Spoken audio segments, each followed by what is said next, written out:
സംസ്ഥാനത്ത് മഴക്കെടുതി രൂക്ഷമാണ്. ഇടുക്കി ചക്കുവള്ളത്ത് മരക്കൊമ്പൊടിഞ്ഞു വീണ് തൊഴിലാളി മരിച്ചു. തമിഴ്നാട് കേജിപ്പെട്ടി സ്വദേശി സുധയാണ് മരിച്ചത്. കൊല്ലം പുനലൂരിൽ ശക്തമായ മഴയിലും കാറ്റിലും വീടിന് മുകളിലേക്ക് മരം വീണു. കോട്ടയം പനച്ചിക്കാട് സഹകരണ ബാങ്കിന്റെ മേൽക്കൂരയിലെ 7 സോളാർ പാനലുകൾ പറന്നുപോയി.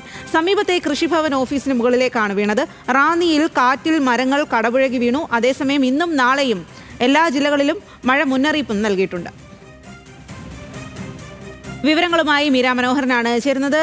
മീര, ഇന്നിപ്പോൾ അതിതീവ്ര മഴയാണ് സംസ്ഥാനത്ത് പല ഭാഗങ്ങളിലും, പ്രത്യേകിച്ചും മധ്യ തെക്കൻ കേരളത്തിലൊക്കെ അനുഭവപ്പെട്ടത്. ഒരാളുടെ ജീവനും നഷ്ടമായി എന്നുള്ളതാണ്. ഇന്ന് ഏതെല്ലാം തരത്തിലുള്ള നാശനഷ്ടങ്ങളാണ് ഉണ്ടായത്? അതുപോലെ തന്നെ നാളത്തെ മുന്നറിയിപ്പുകൾ ഏത് രീതിയിലാണ്?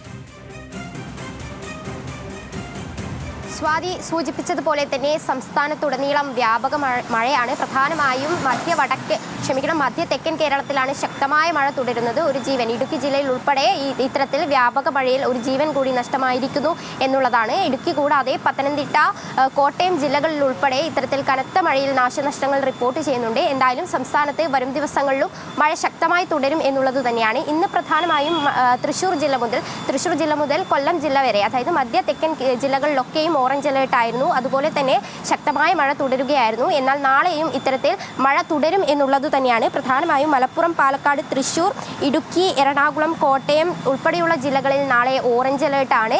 ശക്തമായ മഴയായിരിക്കും.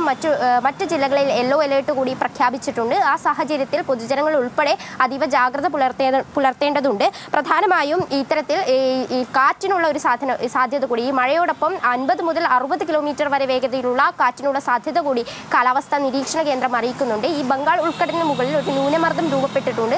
അതിന്റെ സ്വാധീനത്തിലാണ് ഇപ്പോൾ സംസ്ഥാനത്ത് മഴ തുടരുന്നത്.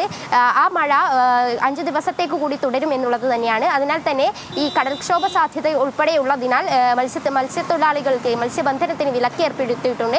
2 ദിവസത്തേക്ക് കേരള, കർണാടക, ലക്ഷദ്വീപ് തീരങ്ങളിൽ മത്സ്യബന്ധനത്തിന് കേന്ദ്ര കാലാവസ്ഥാ വകുപ്പ് ഇത്തരത്തിൽ വിലക്ക് കൂടി ഏർപ്പെടുത്തിയിട്ടുണ്ട്. എന്തായാലും 5 ദിവസത്തേക്ക് കൂടി സംസ്ഥാനത്ത് മഴ തുടരും എന്നുള്ളത് തന്നെയാണ്. നാളെയും വിവിധ ജില്ലകളിൽ മഴ മുന്നറിയിപ്പ് പ്രഖ്യാപിച്ചിട്ടുണ്ട്. അതോടൊപ്പം ഈ നേരത്തെ പറഞ്ഞതുപോലെ തന്നെ ഈ കാറ്റിനുള്ള സാധ്യത കൂടിയുണ്ട്. ഈ സാധ്യത കണക്കിലെടുത്തു തന്നെ മത്സ്യത്തൊഴിലാളികളും തീരദേശവാസികളും അതീവ ജാഗ്രത പുലർത്തേണ്ടതുണ്ട്. കടൽക്ഷോഭത്തിനുള്ള സാധ്യതയുണ്ട്. നിരവധിയായ ഇടങ്ങളിൽ കടൽക്ഷോഭ സാധ്യതയുള്ളതിനാൽ തന്നെ ഇത്തരത്തിൽ ഓറഞ്ച് അലേർട്ട് പോലുള്ള മുന്നറിയിപ്പുകൾ അത്തരത്തിൽ ജലാശയങ്ങളിലും പ്രഖ്യാപിച്ചിട്ടുണ്ട്. അതുകൊണ്ട് തന്നെ ഈ സംസ്ഥാനത്ത് ഈ മഴ തുടരുന്ന സാഹചര്യത്തിൽ ജാഗ്രത പുലർത്തേണ്ടതുണ്ട്. മരങ്ങൾ കടപുഴകി വീഴുന്ന അവസ്ഥയുണ്ട്. പഴയ കെട്ടിടങ്ങൾ തകർന്നു വീഴുന്ന അവസ്ഥയുണ്ട്. അത്തരത്തിലാണ് ഇടുക്കിയിൽ ഒരു ജീവൻ നഷ്ടപ്പെട്ടത്.